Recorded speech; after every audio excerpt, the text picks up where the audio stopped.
Hey, welcome back. Today we're going to go ahead and start our second and third operations. If you recall in our last video, we basically machined this whole top section here. All right, well now we got to remove the material underneath our part. So let's go ahead and do that. We're going to start a new setup. Let's come on up here and click New Setup. We're going to flip our part around and we're going to click, we need to set up our work coordinate system. So we're going to go ahead and now and click in this back left corner.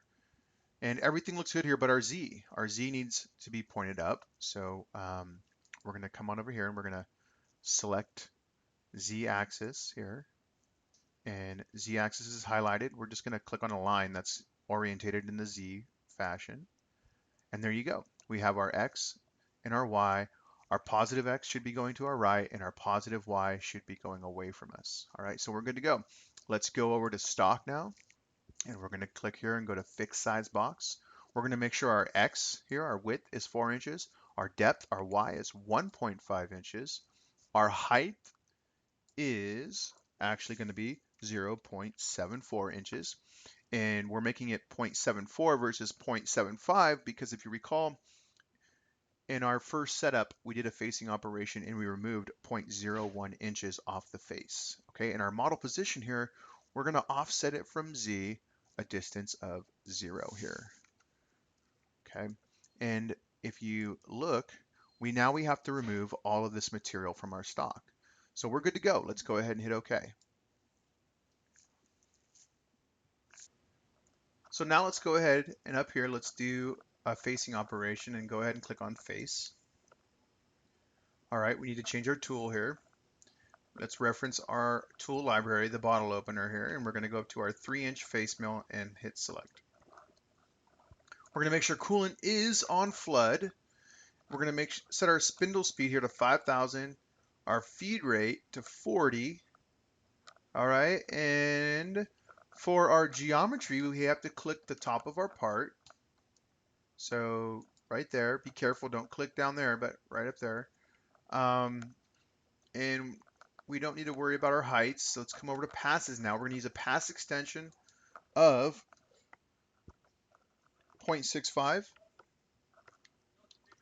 And what that will do is it'll just tell our tool path to go a little bit wider here so we get our stock as well. Because remember, it thinks it's going to cut from here to here, but we also have to go a little bit longer because our stock sticks out on each end. All right, now we need to check multiple depths. And we're going to use a maximum step down of 0.05 inches. Let's go ahead and hit OK and generate our toolpath. And there you go. Let's go ahead and simulate it. Check on show stock. Use material. Okay. Pick a material or aluminum and let's go ahead and run it now. And it's just removing that 0.05 inch thick. Okay.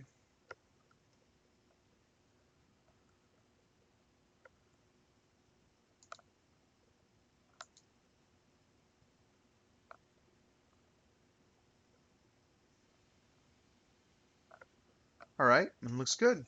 And there's the surface of our part. All right, now for our third and final setup, we need to engrave our text here and put this outer chamfer here along the outside of our part in the inside of our circle. So we need to do a new setup for that. So up here, let's go ahead and click on Setup. Down here at Origin, we're going to go to Selected Point, and we're going to zoom in, and we want to get this circle right here. So go ahead and click there. And now we need to set up our work coordinate system correctly. Our X is looking good. Okay. So let's see here now. Let's just try flipping our Z and see what happens. Whoop, I'm sorry. Click there. And there we go. We're good to go. Our positive X is going to our right, our positive Y is going away from us, and our positive Z is pointing up. All right, now for the stock tab. Under mode here, we're going to select from solid, and we're just going to select the solid, and we're good to go. Let's go ahead and hit OK. All right, so let's go ahead first and create our chamfers here.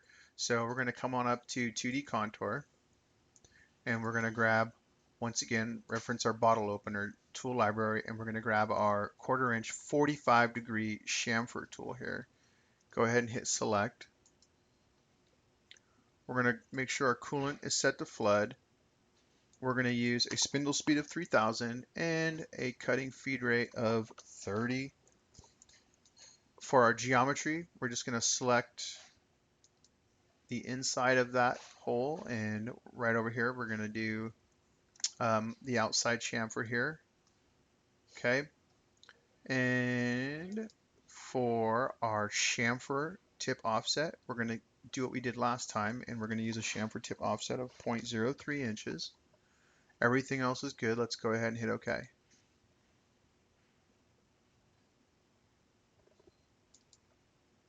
All right, looks good. Now, the last thing we need to do is to do our trace. And to do our trace, a trace is great for our text. So we're going to use the same tool, 1/4 inch 45-degree chamfer. Our coolant's going to be on flood. Once again, we're going to use 3000 RPMs and 30 inches of a feed rate. Okay, now for our geometry, we're just going to select that text that we typed. All right, and then for our chamfer now, we're not going to change anything here, but we do want to set our axial offset here now to minus 0.001. And what that will do is that'll tell the tip of our tool to just, that much of our tool is going to be submerged into the metal engraving. Okay, so a very small amount. Let's go ahead and hit OK.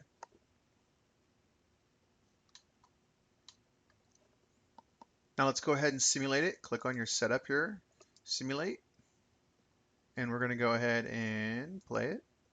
So it's going to do that outside chamfer, and then it's going to go do that inside chamfer, and then it's going to go trace your text here.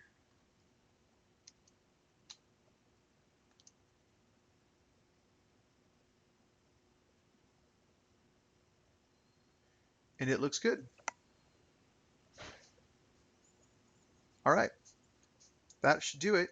You should have 3 setups, and hopefully, with any luck, your bottle opener will come out looking pretty cool. Thanks for watching. We'll see you next time.